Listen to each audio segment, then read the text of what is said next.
Depuis des décennies au Maroc, la place Djema El Fna de Marrakech est le théâtre d'étranges exhibitions. Du lever au coucher du soleil, une poignée d'hommes défie les reptiles les plus dangereux du monde, pour la plupart mortels, sous le regard ébahi des badauds. Abdallah est un Aïssaoui, mais défier les vipères et les cobras n'est pas son seul pouvoir. De l'autre côté du miroir, loin du folklore des charmeurs de serpents, Abdallah nous ouvre les portes d'un monde étrange et fascinant.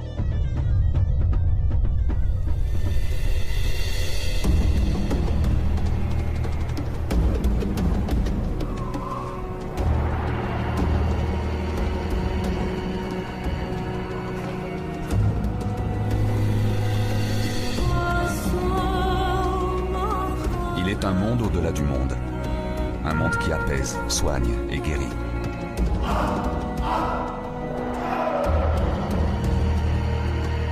Un monde mystérieux, troublant, effrayant. Un monde qui interroge.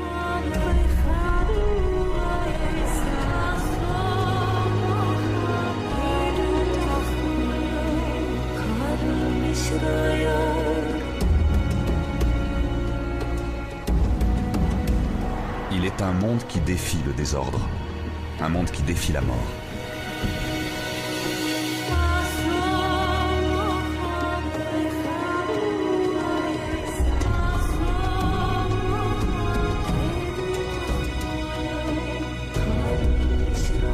Un monde qui convoque et juge les esprits. Un monde où l'invisible devient visible.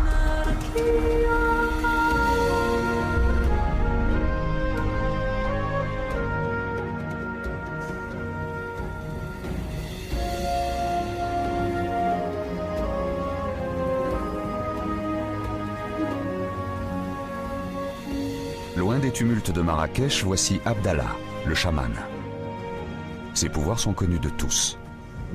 Même s'il n'est pas un descendant du prophète, on l'appelle le shérif, car Abdallah a la baraka, son souffle soigne et guérit. Fatima, que la paix soit avec toi. Tout le monde va bien? De quoi souffres-tu? J'ai mal au foie et aux poumons. Au nom de tous les saints, nous te demandons de l'assister. Au nom de Dieu, c'est sur toi que nous comptons. C'est toi le miséricordieux. Au nom de Dieu, au nom de Dieu, au nom de Dieu. Montre ta langue. Sors bien ta langue. Tu vas brûler ces encens pendant 3 jours. Celui-là le premier jour, celui-là le deuxième jour, le troisième tu le brûles avec ce talisman. Et pendant 3 jours, tu mets celui-là sous ton oreiller. Celui-là après le 3e jour, c'est bien compris?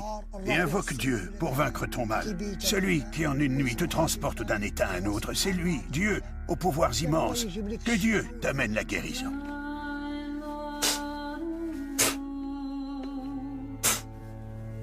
Oh, ces pauvres yeux. Voyez comme ils sont.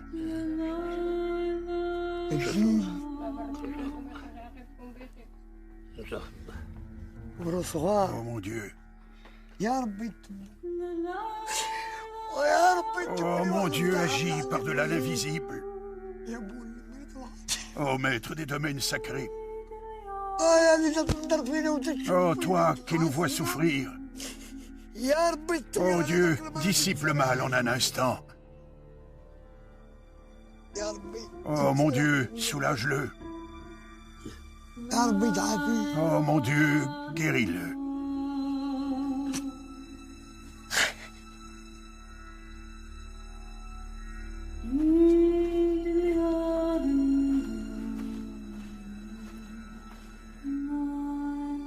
Comme le dit Fatima, il faut toujours faire ce qui est à faire et y croire.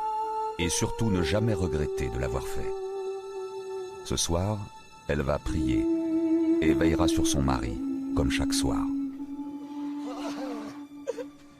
Bonjour père, tu vas bien? Sois le bienvenu.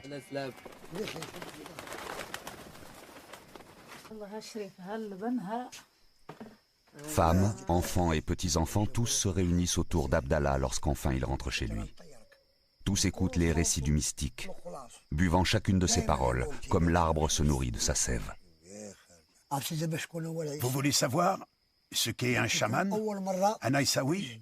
Initialement, il l'est de par ses ancêtres. Vous avez compris? De par ses ancêtres. Ils sont Aïssawa par filiation. C'est comme si on disait qu'un chanteur ne pouvait pas s'empêcher de chanter, comme un artiste dévoré par son art. On peut dire que c'est un don de Dieu que d'être Aïssaoui. Combien de femmes viennent consulter les Aïssaouis alors qu'elles n'arrivent pas à avoir des enfants? C'est important, les enfants. Jaji, elle accouche. Heureuse de la réussite, elle donne le nom de l'homme saint invoqué à son enfant dès le début de sa grossesse. Cette femme guérie offrira des animaux en sacrifice, c'est ça, le chaman. Un chaman, ce n'est pas le premier charlatan venu. Attention, comprenez que depuis les temps anciens, le chaman existe.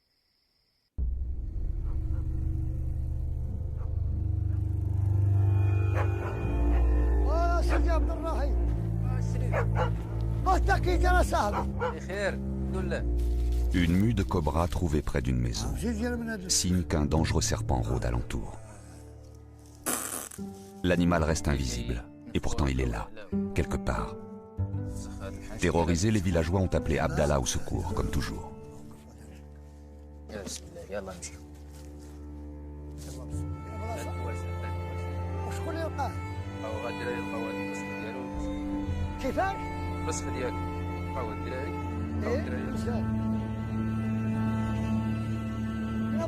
Aïssaoui et chaman, par ses pouvoirs, Abdallah ne craint pas le venin du cobra. Encore faut-il le débusquer et le capturer.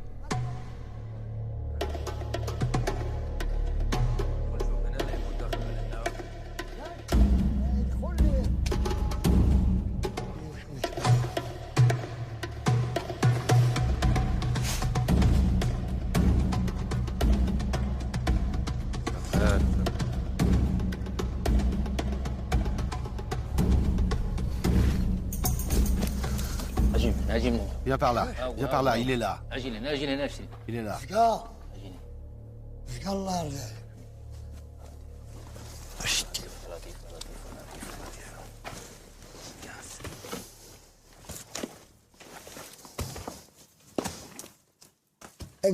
Je t'avais pas dit que c'était un cobra? C'est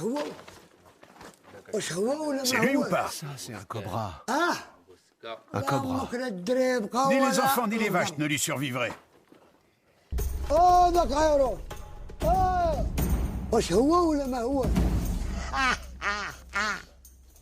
اي على بابك شوف ماشي هيا قالوا يمك جمعة سخيطة هلا تعال عيني تعال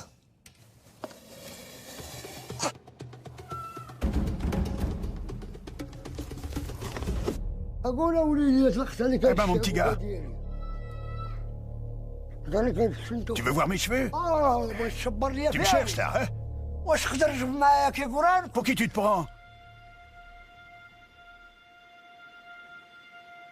Ah, cette gueule de la mort.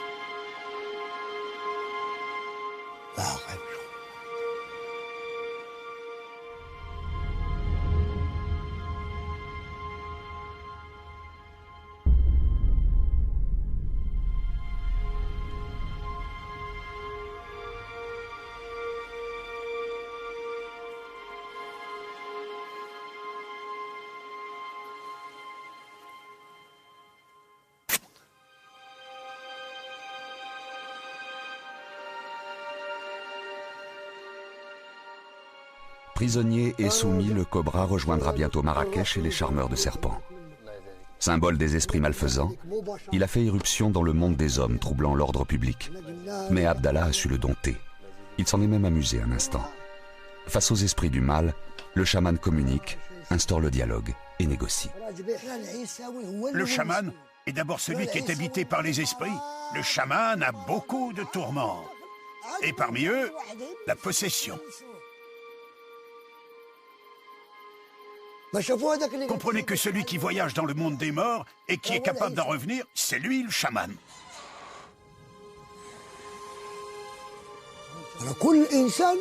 Chaque être humain est suivi par son propre démon. Quand il le combat, quand il le contrarie, l'homme sait que c'est pour une mauvaise raison. L'esprit guide la conscience de l'homme. Comme on traîne un âne avec une longe. Il fait tout ce que le diable lui demande de faire. Il le saisit et il l'emmène par là. Par là, par là.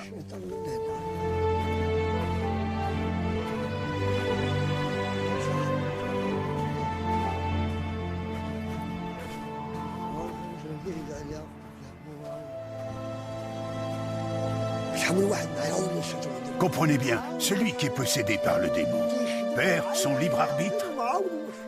Et ce sont les démons qui agissent à sa place. Il se croit libre, mais le possédé est en fait un esclave.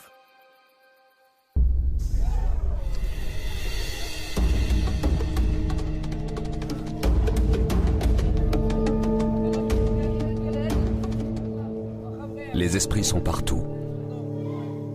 Ils peuvent frapper les hommes n'importe quand, n'importe où.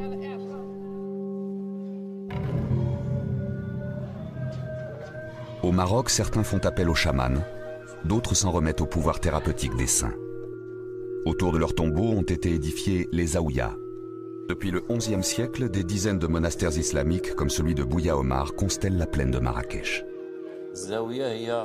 La zaouïa est complémentaire aux fonctions et missions de la mosquée. C'est aussi le lieu d'une éducation spirituelle. Elle a une fonction éducative et didactique car elle diffuse le savoir. D'ailleurs, de nombreux savants ont été formés dans les zaouïas, dont de très célèbres, connus de tous. Il y a des savants sortis des zaouïas et qui ont contribué à d'autres sciences, comme le droit religieux, l'astronomie, les mathématiques et bien plus encore.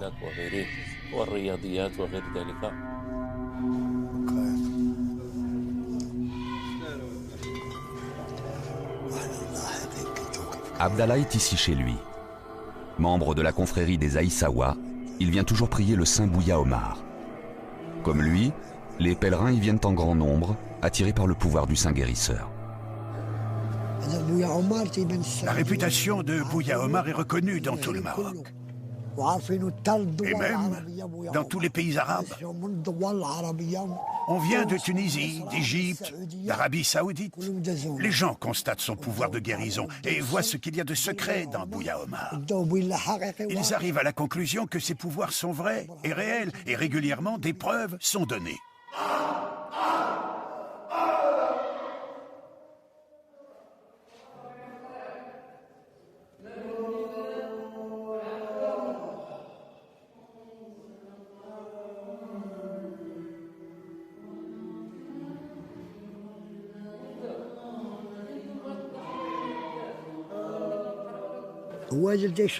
Le plus dangereux, c'est celui qu'on appelle le voilé. Il met le feu dans le corps de l'homme. Il arrive voilé, on ne peut pas voir son visage. Il allume le feu dans le corps de la personne sans que la victime ne s'en rende compte.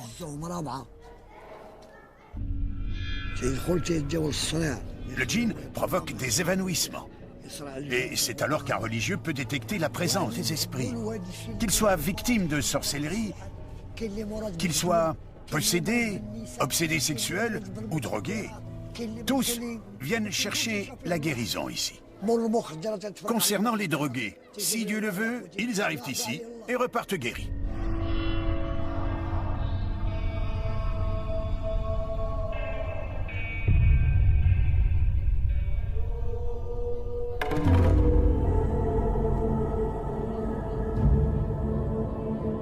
Des jours, des mois, peut-être des années. À Bouya Omar, chacun tente de découvrir l'esprit qui le tourmente, espère la guérison. Les djinns existent, même si on vous dit le contraire, ça existe. Qu'il s'agisse des djinns ou de la sorcellerie, ça existe. Nous-mêmes, nous pensions que ce n'était que des mensonges. Mais nous avons pu constater que tout ça est vrai. Je me posais des questions sur Bouya Omar. J'étais en quête de réponses, comme vous, je suppose.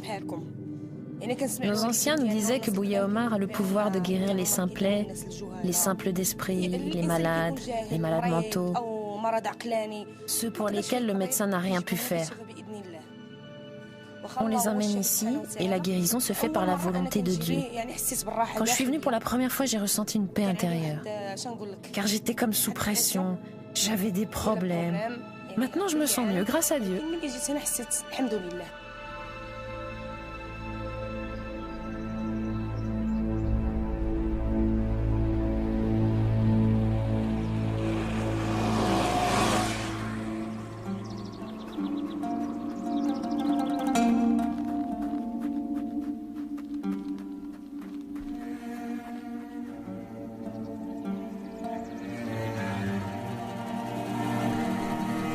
Abdel Kamel était chauffeur de taxi. Aujourd'hui, c'est un homme meurtri, terrassé par un mal invisible qui le ronge depuis plus de 30 ans. Seul, immensément seul, face à sa maladie. Pour espérer guérir, Abdel Kamel a choisi de séjourner au tombeau du Saint des Saints, Sidi Ahal et sa Zaouïa, à quelques kilomètres de Bouya Omar.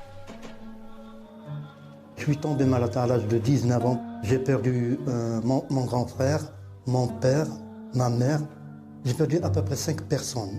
J'ai eu un choc comme un choc et je suis tombé malade.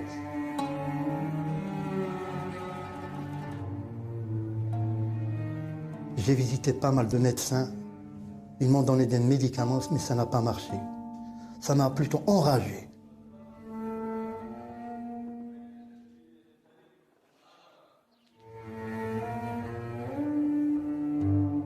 La médecine moderne, je pense que ça peut servir à autres maladies, mais pas aux maladies spirituelles ou psychiques.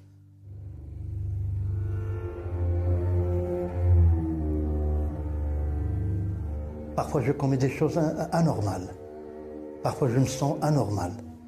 Parfois, je me sens possédé par un autre être étrange.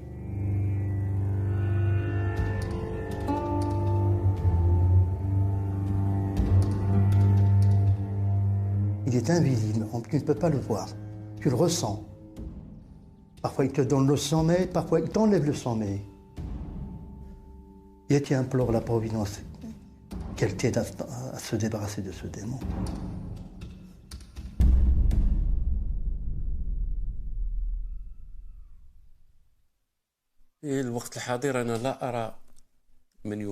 Actuellement, je ne vois personne préférer les lieux saints à la médecine moderne.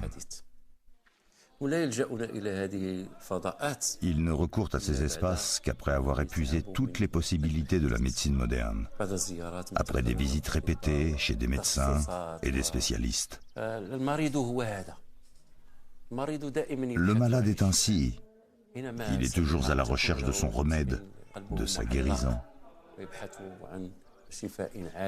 Lorsqu'il entend parler d'un remède, il est naturel qu'il se dirige vers ce remède, car c'est la nécessité de guérison qui le pousse.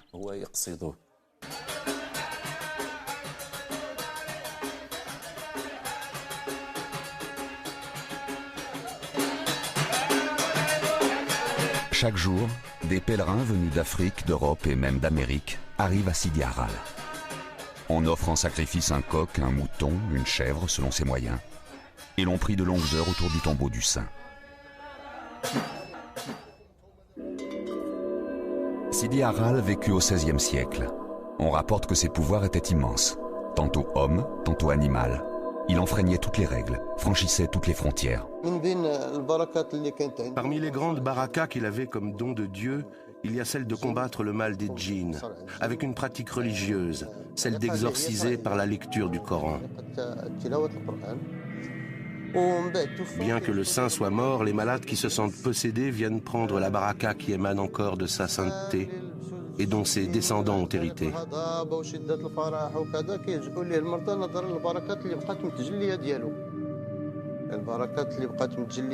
C'est un héritage transmis de père en fils et qui demeure dans le lieu où l'on se trouve actuellement.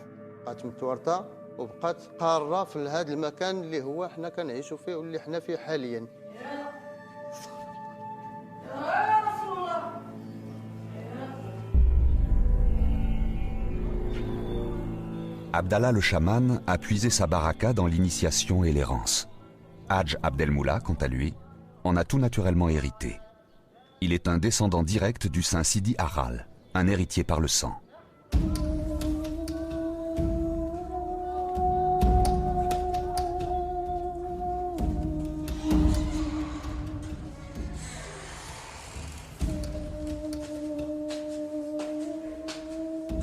Voilà 3 jours qu'Abdel Kamel est arrivé à la Zaouïa de Sidi Harral. Son chemin vers la guérison le conduit aujourd'hui auprès d'Abdelmoula. Investi, dit-on, de pouvoir surnaturel, le descendant du saint propose une thérapie par les prières et la transe. Tu as été victime de sorcellerie? D'un djinn? Du mauvais œil? Je pense qu'il s'agit de possession, comme une sorte de maladie psychique. Tu vois des choses en rêve? Non. Mais à chaque fois que ça me prend, je viens visiter la Zaouïa. Donc, ta maladie, c'est comme si tu te retrouvais tout nu, sans djellaba et habillé en jean. Oui, on peut dire ça, oui. Merci beaucoup. Sois le bienvenu. Merci.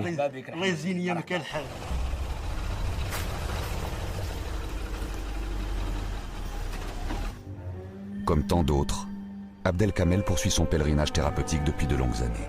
Bouatlaoui, Bouya Omar, Sidi Harral, autant de lieux saints à la recherche de la réponse divine et de la délivrance. J'ai visité pas mal de zaouïas de saints, mais à chaque endroit, on me dit, c'est pas ici votre jugement. Vous devez aller ailleurs. Mais je cherche. Où est le tribunal qui va juger pour me faire débarrasser de ce démon?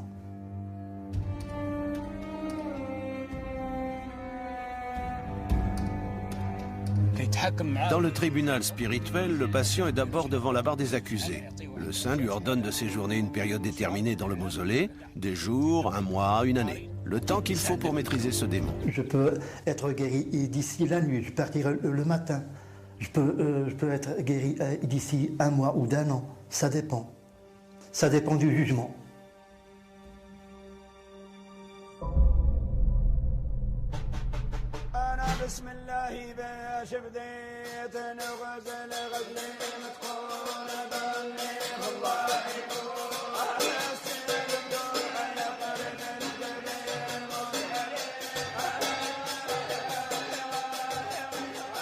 Sidi Harral est un lieu de prière et de recueillement. C'est aussi un lieu où l'on organise de véritables cures chamaniques. Les malades qui le souhaitent peuvent s'y rendre librement.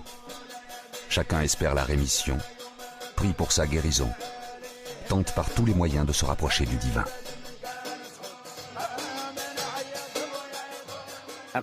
En vérité, nous soignons par une thérapie collective. Pour soigner, nous organisons des cérémonies, des chants soufis accompagnés de musique qui invoquent Dieu. Des cérémonies dans lesquelles nous invoquons Dieu et le malade guérit.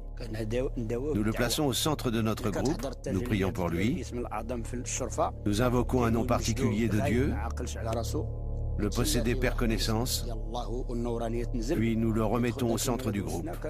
Nous pratiquons un rituel spécifique, enfin nous prions encore avec lui et ce malade guérit.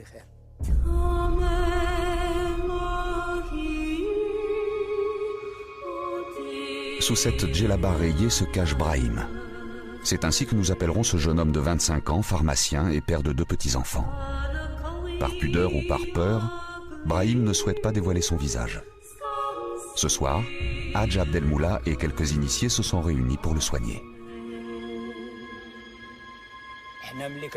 Quand un malade vient nous voir, on organise la cérémonie Al-Adra. C'est à ce moment qu'on sait qu'il va guérir soit avec le rituel de la cérémonie, soit avec le procédé de la bouilloire. Si celui qui l'a possédé est fait de feu, on guérira le malade avec la bouilloire.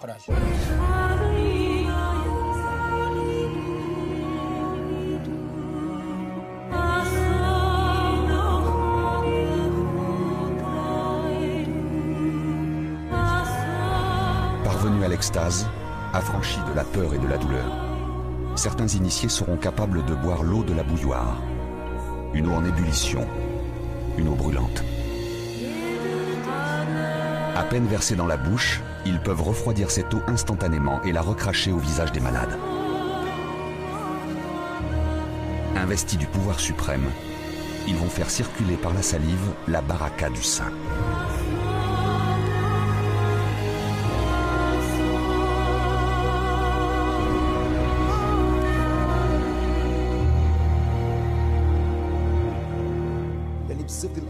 La maladie provoquée par des djinns est la seule maladie incompréhensible. Même celui qui en est atteint n'arrive pas à comprendre, car le djinn trouve sa demeure dans l'esprit de l'individu.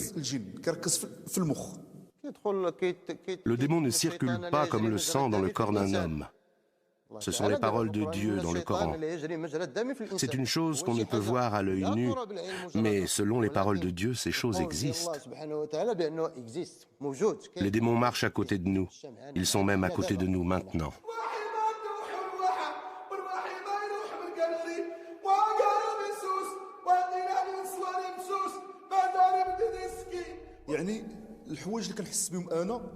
Moi, ce que je ressens, c'est l'état de quelqu'un qui est possédé, comme si j'étais enfermé dans une bouteille.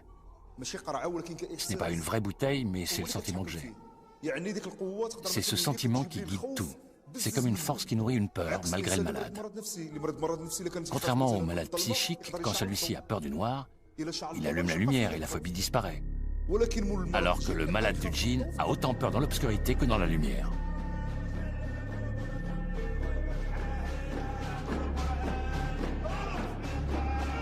La hadra, c'est surtout l'expression de ce qu'on appelle le dhikr. Maintes fois répété, le nom d'Allah le Tout-Puissant se transforme peu à peu en râle profond et saccadé. Un appel aux esprits, au monde caché, qui caractérise l'appel du chaman. Et cela partout dans le monde, sans distinction de langue ni de religion. Ainsi surgit au grand jour, pour les non-initiés, la quintessence même du rite chamanique.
S'il y parvient, Brahim fera monter en lui une multitude d'émotions. De cet état naîtront des rêves, des intuitions, des visions. Ainsi exprimés, les sentiments les plus enfouis pourront se libérer, guidant peu à peu le malade sur le chemin de la guérison. Quand je me rends ici, je ressens une guérison quasi totale. Et malgré ma crainte de rechuter, je demeure optimiste quant à ma guérison définitive.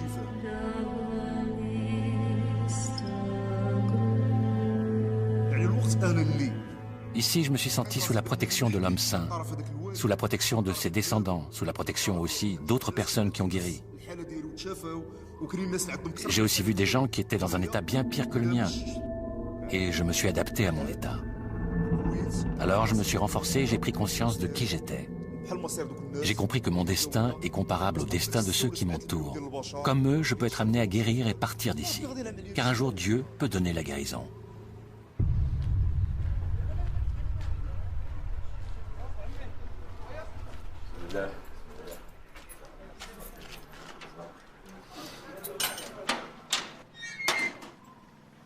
Cette guérison, Abdel Razaki l'attendait depuis longtemps. Et puis un jour, elle est enfin arrivée. Depuis, il vit à Sidi Arral. Il s'est marié, a construit une maison. Il a même ouvert une boutique. Ne dites jamais à Abdel Razaki que le culte des esprits est synonyme de charlatanisme. Son scepticisme d'antan a disparu. Il est aujourd'hui un fervent convaincu. Comment dire? Ce qui m'est arrivé relève d'un des miracles que Dieu peut réaliser. Moi, j'ai été ensorcelé et j'ai été affecté par les djinns et par la magie. J'ai été malade pendant 7 années sans sortir, sans me lever, sans manger, hormis une faible quantité, essentiellement des produits laitiers. Puis j'ai rencontré la guérison par les mains de Dieu et celle de cet homme saint que je classe après Dieu. Parce que cet homme saint m'est apparu en rêve et m'a montré le remède que je devais utiliser.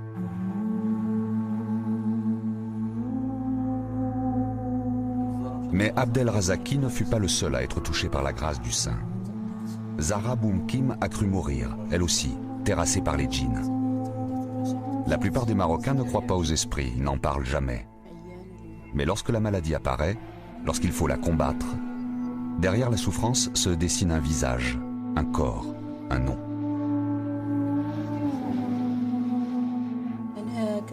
Je restais à la maison, j'étais malade. Je tombais par terre, j'étais prise de crise. On me lisait des passages du Coran et les hommes autour de moi demandaient aux djinns de leur parler. Ils ne me demandaient pas à moi de leur parler, mais aux djinns qui étaient en moi de dialoguer avec eux. Un homme saint m'apparaissait en rêve et me disait « Nous avons repéré ton djinn, il nous a été visible dans une image négative. » Puis la seconde nuit, j'ai rêvé à nouveau et le saint m'a montré celui qui allait devenir mon mari. Il m'a aussi annoncé qu'après mon mariage, j'aurais une fille avec lui que je prénommerais Fatma Azara. L'homme saint m'avait prédit cela avant même que je me marie. J'en ai fait part à mes parents et ils ont accepté le mariage. Donc notre mariage visait à éloigner les possédants. C'est-à-dire que c'était un remède pour nous deux. Nous avons été mariés pour que nous soyons libérés de nos djinns. C'est comme ça que les hommes saints indiquent une union entre deux personnes. Après, il y a toujours des gens pour dire que ça n'existe pas. Ah si, les djinns, les visions et les hommes saints existent. Il y a toujours des démons qui ne vous veulent pas du bien. Nous ne manquons jamais une prière de l'aube. Maintenant, nous voilà mariés depuis 20 ans et nous ne ratons jamais une prière. Les esprits ont choisi de vivre dans les endroits désertés par les hommes.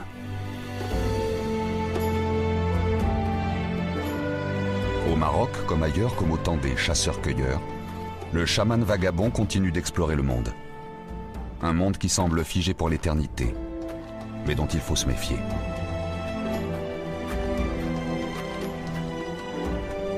Effleurant de sa serpe les rochers et les pierres, derrière l'ordre apparent, Abdallah entrevoit pourtant le désordre. Il tourne, creuse et fouille.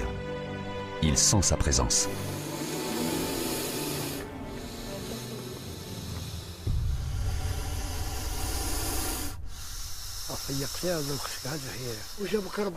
Métaphore de l'esprit, la vipère heurtante est là, prête à jaillir, à cracher son venin mortel.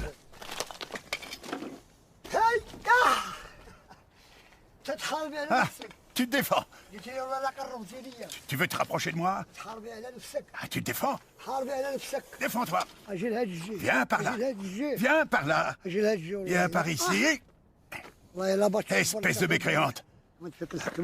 C'est le jugement qui s'est abattu sur toi. Le jugement de la maison de Tassaout, des gens des cérémonies et du repentir. Tu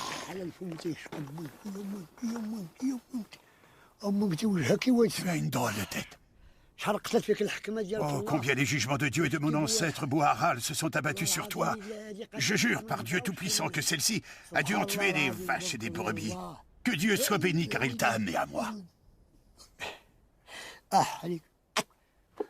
Voilà ta maison, c'est là que tu habiteras. Entre à l'intérieur. Entre. Entre, c'est ta maison. Entre, vaut rien. Tu t'énerves? Entre, c'est le jugement qui s'est abattu sur toi, le jugement de Dieu et de Sidi Haral. Je jure par Dieu que ce jugement vient des Tassaout et que tu m'étais destiné. Ainsi soit-il. Merci à Dieu.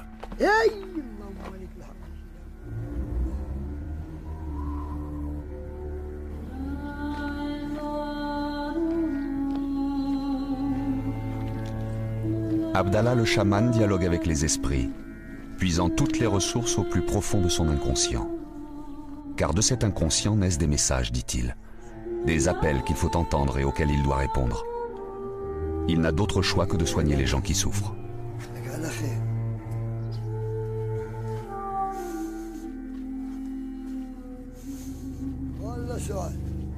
Ce soir, au bout du chemin, il retrouve la maison de Saïda.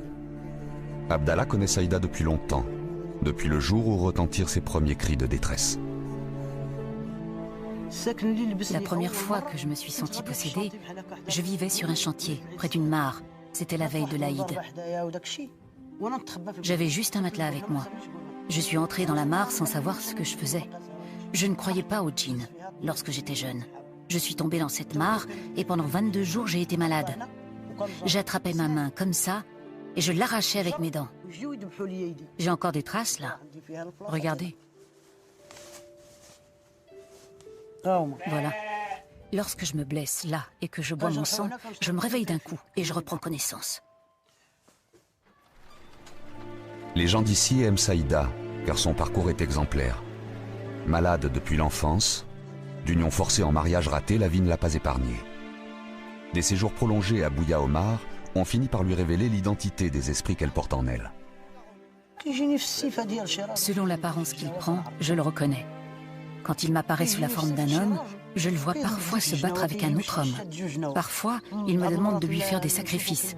Parfois, il me frappe. Au début, c'était toujours lui qui me possédait et il réclamait tout le temps du sang. Donc moi, j'avais toujours soif de sang.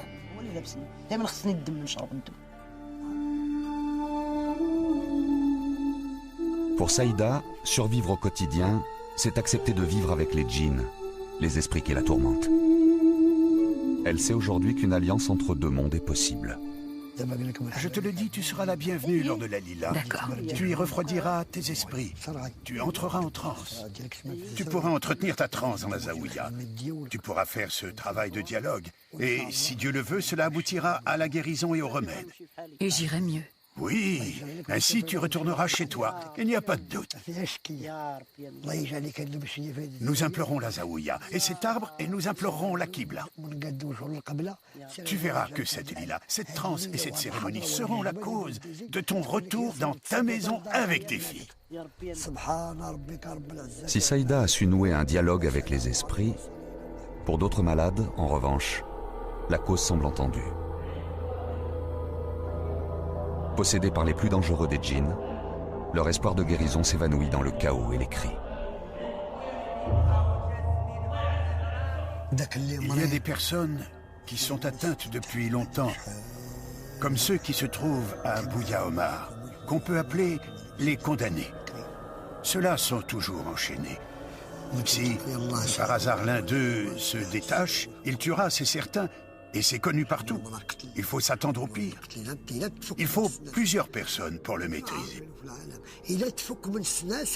Pire encore, il aura tendance à se faire du mal.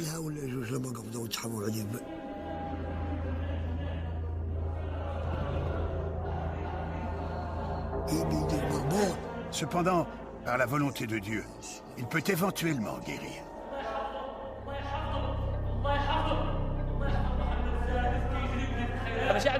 Écoutez, c'est pas moi, Abdelkarim, qui parle maintenant, c'est pas moi.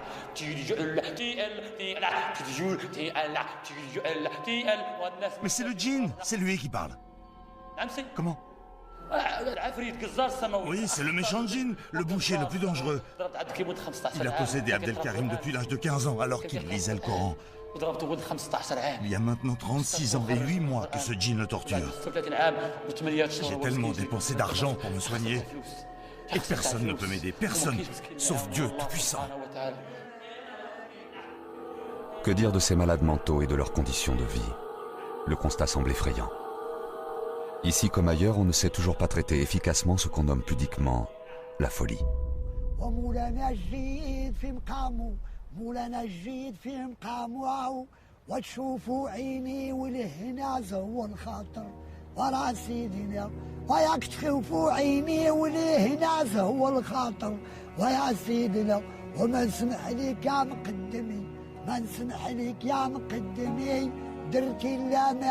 Ici, on dit qu'il ne faut jamais ramasser de cailloux, car chacun d'eux est porteur d'un esprit. Alors face au mal-être, au tourment ou à la maladie, on fait appel au pouvoir surnaturel du chaman. On peut aussi s'en remettre à la baraka des saints, attendre leur jugement pour être délivré du mal. Alors il est légitime de s'interroger, pourquoi le chaman, né au Paléolithique, continue à apaiser, à déchiffrer le déséquilibre qui frappe les hommes? Pourquoi est-il capable de renouer, par la salive, par la prière ou par le talisman, l'harmonie entre le corps et l'esprit?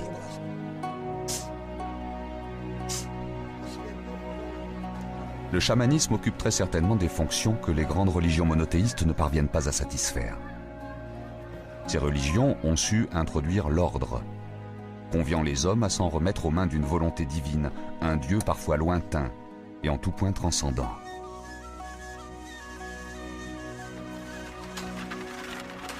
Face à cela, certains se demandent « Et moi dans tout ça ?» Dans ce cas, les consciences inquiètes se tournent naturellement vers le chaman et sa maîtrise du désordre. Par ces pratiques, les hommes entrevoient l'espoir d'un bénéfice immédiat, l'espoir d'une guérison. Pour celui qui est possédé, il faut qu'on sache qui l'a frappé.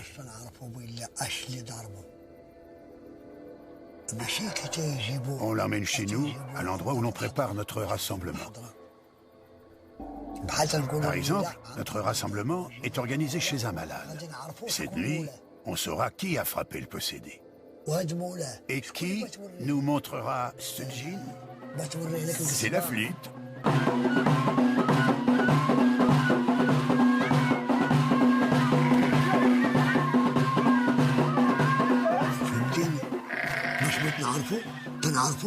Comment reconnaît-on ces esprits? On reconnaît chacun par sa spécificité. Et tous les sacrifices qui sont présentés sont en leur honneur.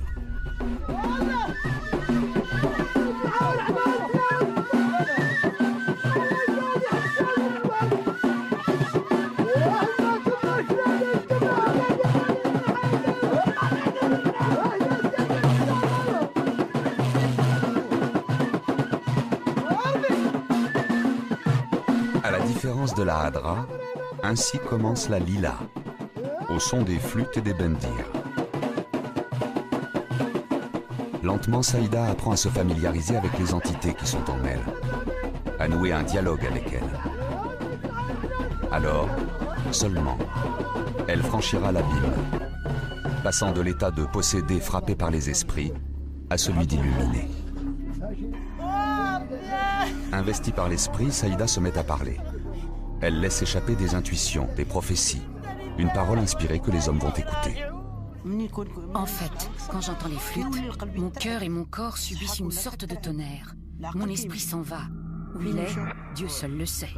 Mais en tout cas, je perds la raison. Moi, j'entre en transe. Je ne suis pas en état d'évanouissement dans ces moments-là. J'entre dans la transe des hommes saints de Jilala.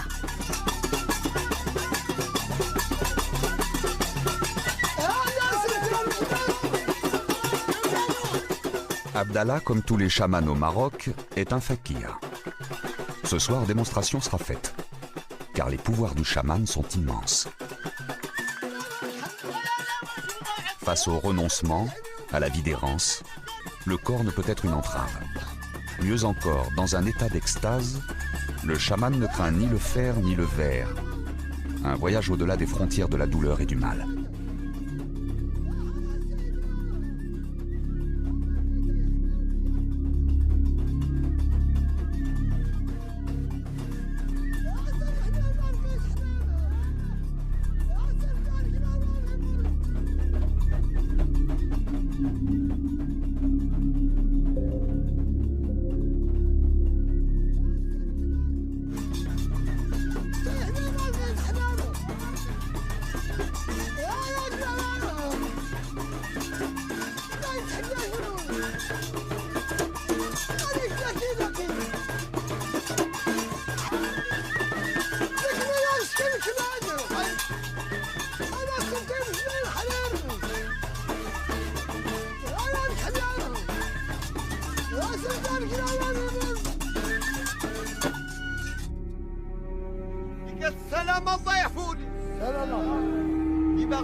Abdeltif est un être à part. Ancien pensionnaire de la Zaouïa de Bouya Omar, Abdeltif est aujourd'hui guérisseur. Frappé lui aussi par des esprits, il a su les dompter pour s'en faire des alliés au service des possédés. Le djinn existe, c'est une évidence. Moi-même, je suis possédé par un djinn. Mais moi, je peux m'en passer. Je peux m'en passer, je ne l'invoque jamais. J'ai recherché les vertus de l'affect qui me manquaient et ce sont elles qui m'ont guéri. Voilà la raison pour laquelle je soigne les gens avec ce qui m'a soigné. Disons plutôt que j'y contribue, car seul Dieu guérit les êtres. J'avais des problèmes liés à l'affection et à la tendresse. Et là où manque l'affection et la tendresse, je ressens le besoin d'agir. Je sublime la tendresse et l'affection. Mais beaucoup de gens n'ont pas de place pour elles.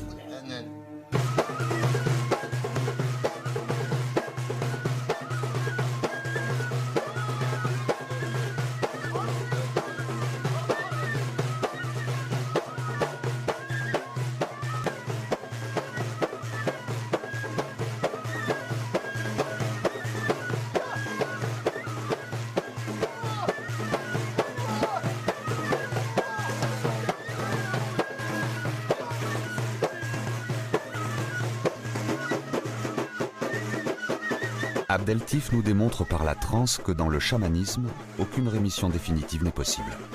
Les génies sont des créatures ambivalentes et versatiles, parfois bonnes, parfois mauvaises.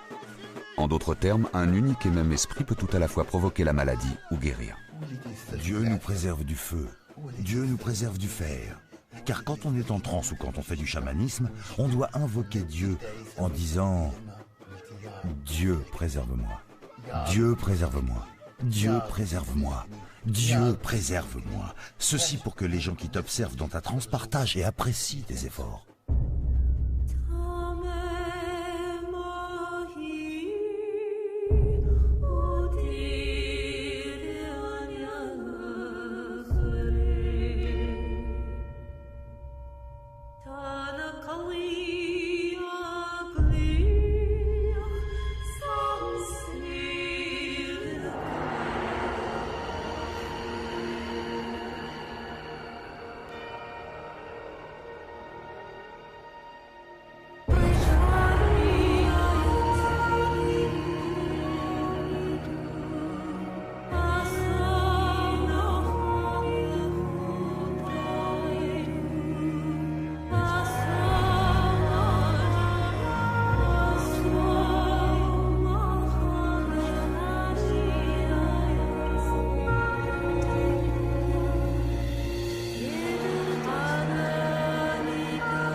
Brusquement, Saïda lâche prise, laissant monter l'esprit qui est en elle.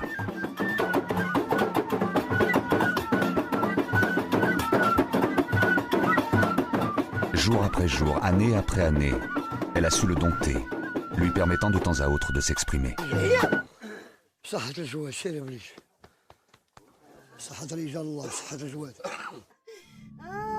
À l'image du chaman contraint de guérir les hommes, Saïda devra nourrir jusqu'à sa mort les esprits qui la possèdent. Tel est le prix qu'elle devra payer pour retrouver la sérénité et l'apaisement. Venez à nous, hommes de Dieu. Venez à nous, hommes saints. Au nom du Coran, de la Torah et des évangiles. Il sait tout de chacun d'entre nous. Il est omnipotent.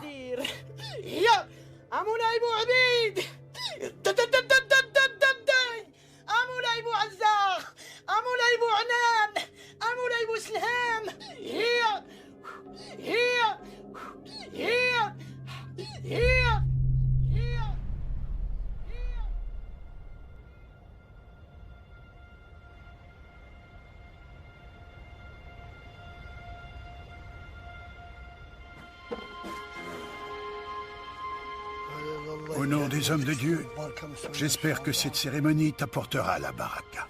Que Dieu t'entende.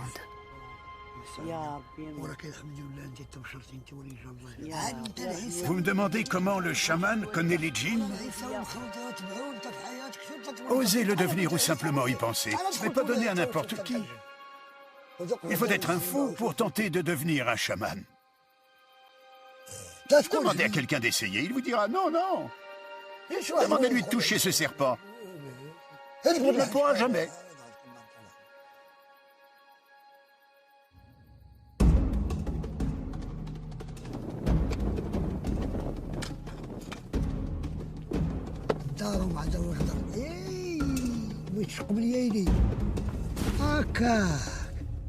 Les chamans du Maroc nous ont ouvert les portes de l'invisible et des esprits.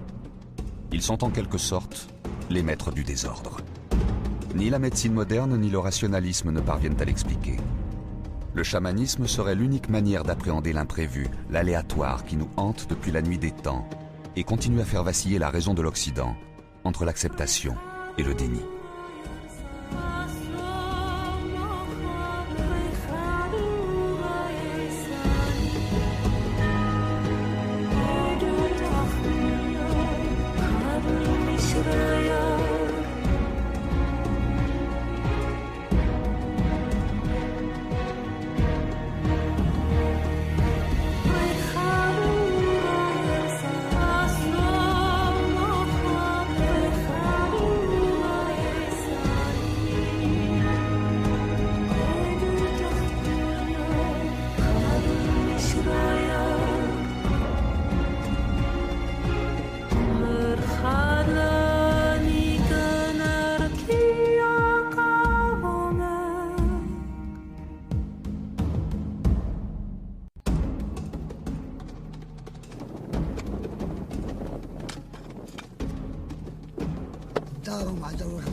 Les chamans du Maroc nous ont ouvert les portes de l'invisible et des esprits.